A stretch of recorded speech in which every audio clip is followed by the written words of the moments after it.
Hi, and welcome back, amazing parents. So in our last video, we talked about how we can respond to our children and create positive scripts for their life. So I always say that parents script their child's life with the words they speak. And you know, science is proving this to be true more and more. The more that we discover about the power of words, the vibrations of our words, and how they resonate in our children and in ourselves and in the people around us, and have long-term effects. It's just amazing to study the concepts of quantum physics and how they affect our world.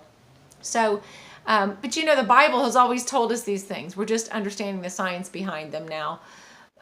The Bible's always told us that, you know, that we create death or life with our tongue, right?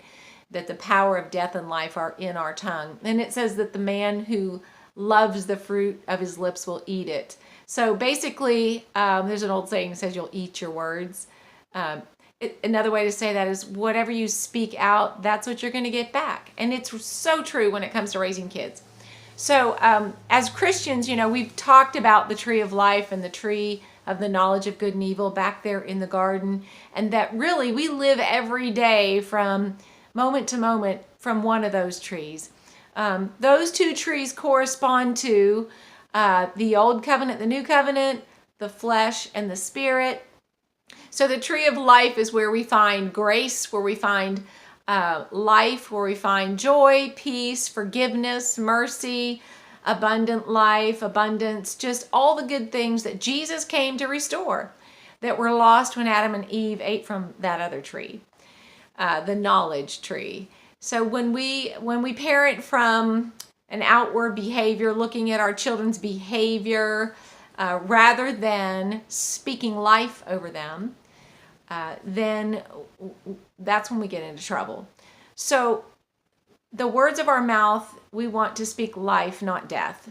And you think, well, I don't speak death over my kids, but how many negative things come out of your mouth? You know, how often do you say, no, don't, stop doing that. I've told you 1,000 times. How many times do I have to tell you? What made you do that? You know, and you're just always sending these negative, disapproving messages to your child. So to parent from the tree of life and to speak life over them, ultimately, our job as parents is to speak those things that God sees in our children, and not just to look for general things, but ultimately our job as parents is to discover, draw out, and define each child's individual kingdom destiny, and to speak into that with your words.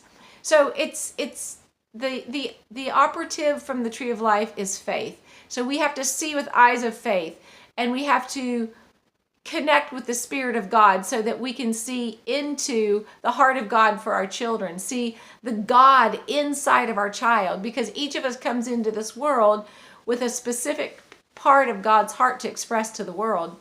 And so as a parent, your job is to look for that in your child, to draw it out, to give them opportunities to develop it, to define it for them, to speak it back to them, to say, you really have a gift for art or engineering or creating or cooking or whatever it is, or you have a compassionate heart, or you're such a good listener, or whatever it is. I mean, there's so many endless positive characteristics our children come into the world with. It's just amazing to me. And having had 8 children of my own, I had lots of opportunity to see a variety of giftings and gifts in my children. And so I just want to encourage you in this video to look at your child with eyes of faith, see what it is they're good at. And sometimes their talents and gifts can drive us a little crazy. I had one daughter who liked to climb up to the sink after dinner, take all the scraps of food and mix them together and make her creations in the sink while I was cleaning up the rest of the kitchen. And, you know, she's a culinary person now and works in the culinary arts. So it was just her gifting expressing itself. You know, another daughter was an artist. She loved to, you know, get stuff out and create and make things. And, you know, creating is messy sometimes, but the joy of parenting is watching your kids express themselves through these different means, and and seeing it as a good thing, seeing it as part of their divine design, their divine purpose, and encouraging that and speaking into that, because they don't really know. My one daughter, who was very artistically gifted, at age 8 could draw things that I just didn't have that talent. And she didn't know that, though. She didn't know how she compared to the rest of the population as far as her ability to draw. She just knew she could draw, and she liked to draw, and she would draw. But when I would say to her, that you're really good at that, I can't draw that. You're 8 years old and you can draw a mushroom. I don't think you've ever even seen a mushroom. So it was just a matter of just saying little things to encourage, to let them know that you got a gift, sweetie. God's given you a gift there.